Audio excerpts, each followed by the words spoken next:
Greetings to all of you, wherever you're listening from. I am Commander Bimal Raj, a TEDx speaker, internationally certified trainer and coach, mindset mentor, and a teen and parents coach. In this podcast, The Awkward Talks, I bring you topics that are usually considered taboo or are not discussed freely but are some of the most pivotal things that we should be talking about.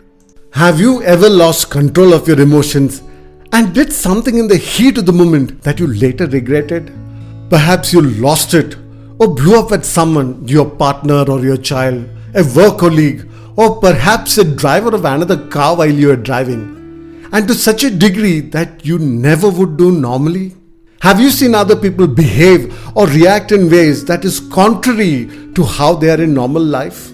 If your answer is yes, then you have probably been or seen others being hijacked by amygdala. Psychologist Daniel Goleman first used the term amygdala hijacking in his 1995 book Emotional Intelligence: Why It Can Matter More Than IQ. Now, if you're wondering what amygdala is, it is one part of the brain that rules your emotions. I'll be sharing this in detail. Now, amygdala hijack refers to situations wherein the amygdala hijacks control of a person's ability to respond rationally to a situation or a trigger. This then leads to the person reacting in an intense emotional way that may be out of proportion to the situation. Now, quick confession, this is one of my pet topics as a parenting coach. So if you're a parent, please make sure that you truly understand and appreciate this concept and information. If you do that, you can drastically change the way you see and understand your teenage kids, and you'll have a much better relationship with them. I had shared about this briefly in my previous episode on suicide. Now let me talk about brain now. The brain has many parts, but I want to focus on two. The first is amygdala. Let's understand amygdala better. Now these are clusters of almond-shaped cells located at the brain's base. Even an infant has a well-developed amygdala, and it gets fully developed by the age 12. Now, the amygdala is programmed by recording all the experiences that can hurt you, basically fear memories. Now, amygdala is part of the limbic brain, and it's called the seat of emotions, like I said. It is responsible for the physical effects, unwanted symptoms, and overall experience of stress, anxiety, trauma, rage, and fear. Now, its purpose is to protect you and keep you safe. This programming starts as early as immediately after the first trimester while you're still in the womb. It's the hub for fear-motivated behavior. It constantly listens to your environment through incoming information from all your senses and creates emotional and physical reactions in a fraction of a second. The second part of the brain we are discussing is called the prefrontal cortex, which is part of neocortex at the front part of the brain. Now let's understand prefrontal cortex. Now prefrontal cortex is called the seat of civilization. This part is involved in all those characteristics that distinguish humans from other animals, like self-awareness, the capacity for complex planning, problem solving, learning and memory, executive functions, personality expression, decision making, and modulation of social behavior. Well, to put it simply, this is that part of the brain that helps you act civil with someone despite the fact that secretly you want to slap them. This regulates all the raw emotions that originate from amygdala. Now, however, when faced with an apparently threatening situation, the thalamus sends sensory information to both amygdala and the prefrontal cortex. Now, if the amygdala senses danger, it makes a split-second decision to initiate a fight or flight response before the prefrontal cortex has time to overrule it. Once the prospective threat is perceived, stress hormones start secreting, and as a defense mechanism, the amygdala takes over your thinking process. It does not allow logic or reason to operate. Your rational brain freezes up and you do not think clearly about the consequences, and you end up reacting rather than responding. Now, this phenomena is called amygdala hijack. It's a shortcut that operates much faster than the thinking brain and gets activated whenever there is a perceived danger or fear. Now, why should you be aware of this, and why should we talk about this? Amygdala hijack has long-term effects on your career growth, marital life, family bonds, friendships, business partnerships, and everywhere else. What's more, you could spend a long time, even a lifetime, regretting your extreme actions. According to neuroscience, if you activate a certain part of the brain on a regular basis, it will grow. It's like going to the gym and doing bicep curls every day. The more reps you put in, the bigger your biceps will become over time. If you have a large amygdala, it just means that you are using this part of the brain a lot because you're seeing the world in a negative way. Basically, bigger your amygdala, the bigger your fear response. So if you have a tendency to put off work regularly, you need to look beyond and see if you made some big mistakes or experienced some horrible failures while you were young, maybe at school.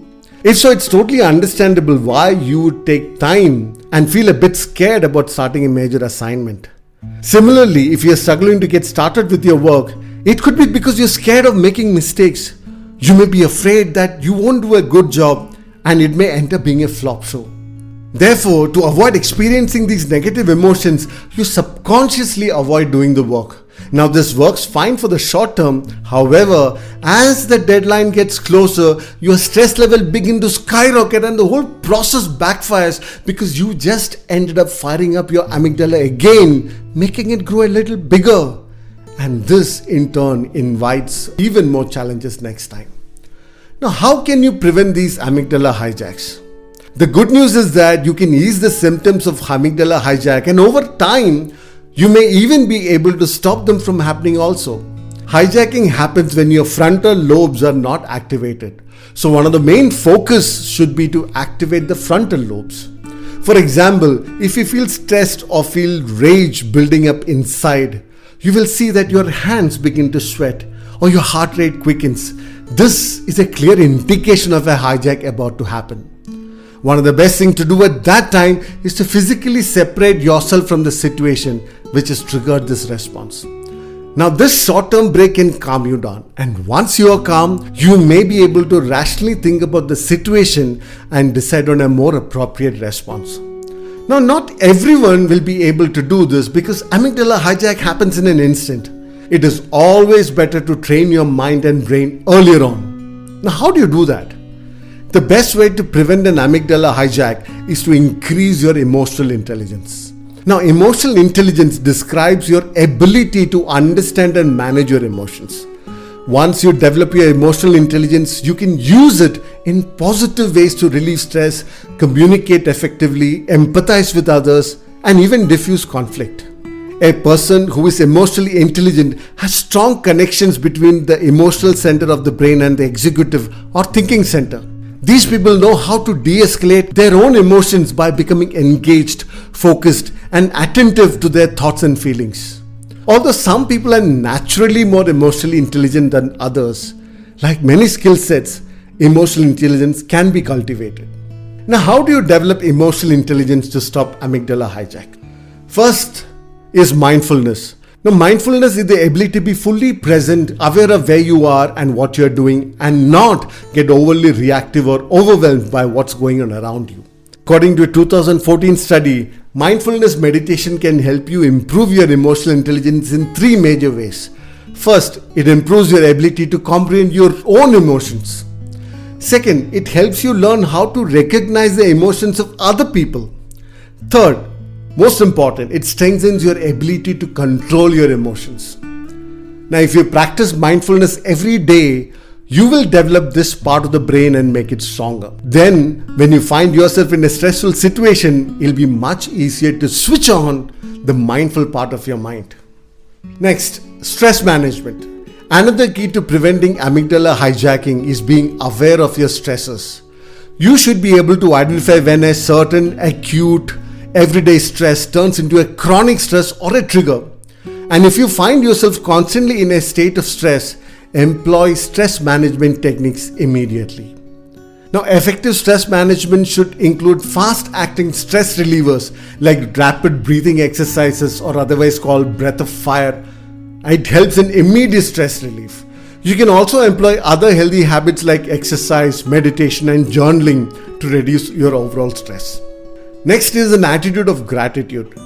Cultivating an attitude of gratitude can really help you take your amygdala offline. This is a skill that takes time to develop, but it is well worth the effort because we are in a world where we are constantly reminded of what we don't have and what we lack. Now, how can you cope with amygdala hijack? Though very effective in preventing amygdala hijack, it can take time to learn and incorporate mindfulness and stress management into your daily routine. Now, if you find yourself in the middle of a hijack, despite your best efforts at prevention, there are a number of things you can do quickly to get your unwanted emotions under control. First, name it. Notice when you have been triggered and identify what's triggering you.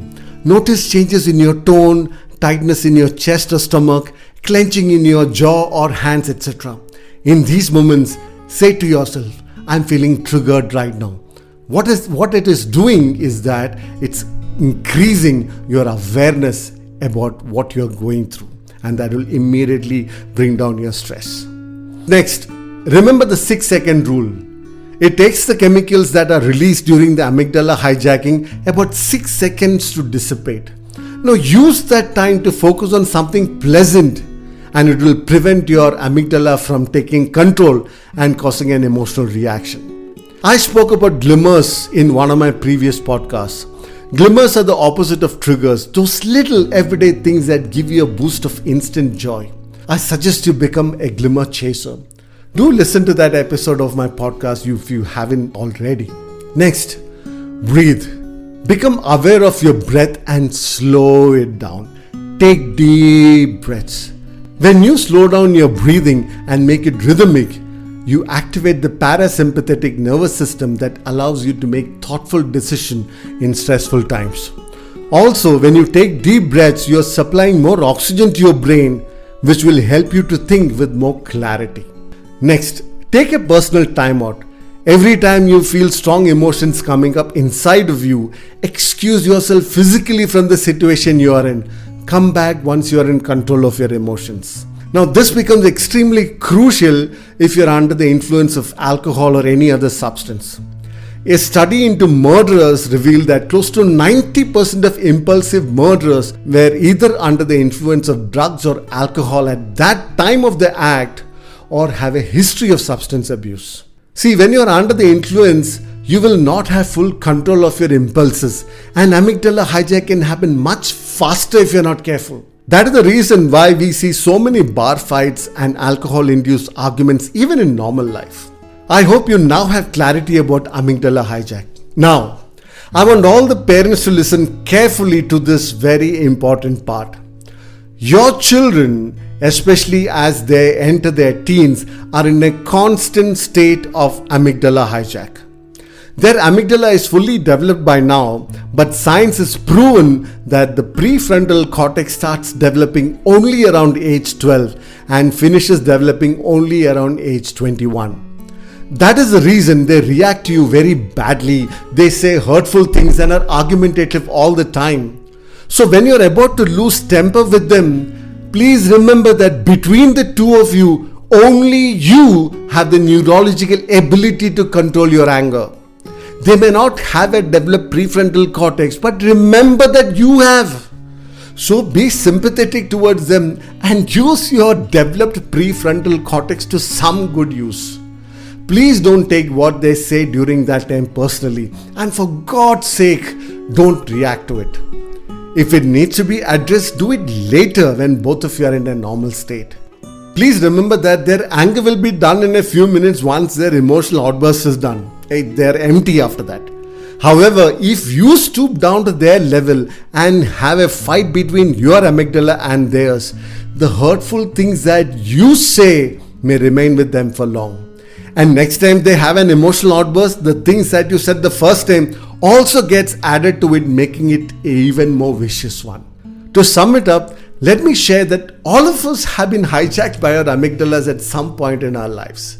When we learn from our mistakes and incorporate changes in our thinking as well as general outlook towards life, we start living intentionally.